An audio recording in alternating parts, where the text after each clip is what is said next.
O que deveria ser mais um evento da turnê The American Comeback na Utah Valley University se transformou em uma cena de horror. Oh my God. Go, run, run. A confirmação veio, fria e brutal, aos 31 anos, Charlie Kirk estava morto. Este não foi apenas um crime. Foi uma declaração.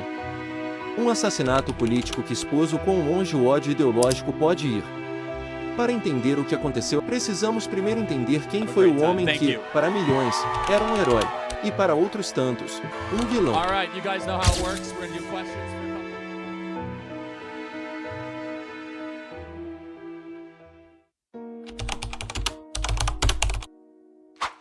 Nascido em 1993, em um subúrbio de Illinois, Charlie Kirk não era um jovem comum. Enquanto seus colegas estavam focados em esportes ou na cultura pop, Kirk estava lendo sobre economia, política e filosofia. Ele se destacava por uma habilidade rara, uma oratória afiada e uma confiança inabalável em suas convicções. Ainda adolescente, começou a escrever artigos para sites conservadores e a se engajar em debates que deixavam adultos impressionados. Sua grande virada aconteceu em 2012. Recusado pela Academia Militar de West Point, Kirk não se deu por vencido. Ele decidiu que sua batalha seria travada em outro campo, o das ideias. Com apenas 18 anos, ele fundou a Turning Point USA. A missão era audaciosa: organizar, educar e mobilizar estudantes em torno dos princípios do livre mercado, do governo limitado e da liberdade pessoal. O que começou como um projeto modesto, financiado por doações locais, explodiu em um movimento nacional. Para seus seguidores, ele era a voz da razão em um ambiente acadêmico que consideravam hostil, uma fortaleza da doutrinação progressista. Para seus críticos, ele era um demagogo habilidoso, que simplificava questões complexas e explorava as inseguranças de uma juventude em busca de identidade. A ascensão da Turning Point USA foi meteórica e coincidiu com uma mudança sísmica na política americana, a ascensão de Donald Trump. Kirk viu em Trump a personificação do movimento que ele queria construir, anti-establishment, direto e sem medo de quebrar as regras. A aliança foi imediata e poderosa. Kirk tornou-se um dos mais leais e visíveis soldados de Trump, defendendo o presidente em programas de TV, comícios e em seu podcast de enorme sucesso, The Charlie Kirk Show. Ele não era mais apenas um ativista universitário, era uma peça central na engrenagem do poder republicano. Seu poder vinha de sua capacidade de gerar manchetes. Ele prosperava na controvérsia. Suas críticas ferozes à teoria crítica da raça, aos lockdowns da Covid-19 e à cultura woke lhe renderam milhões de seguidores, ao mesmo tempo, o tornaram um alvo constante da oposição. Ele escreveu livros, liderou campanhas e transformou a Turning Point em uma organização multimilionária, com milhares de capítulos em camp por todo o país. Charlie Kirk não apenas participava do debate político, em muitos aspectos, ele definia os termos desse debate para a direita americana.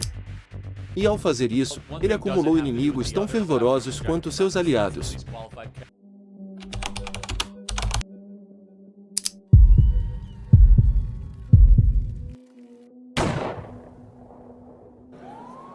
A turnê The American Comeback era para ser uma demonstração de força, um aquecimento para as batalhas políticas que viriam. Kirk estava em seu elemento, falando sobre liberdade, fé e o futuro da nação.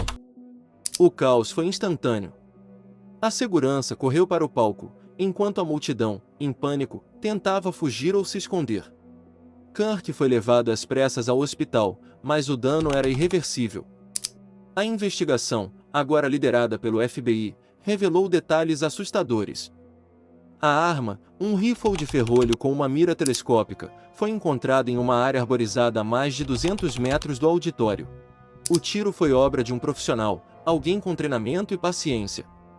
As autoridades classificaram o ato não como um crime aleatório, mas como um assassinato político meticulosamente planejado. 2 suspeitos, com ligações a grupos de extrema esquerda, foram detidos, mas liberados 72 horas depois por falta de provas concretas, alimentando um turbilhão de teorias da conspiração. O atirador, até hoje, continua foragido.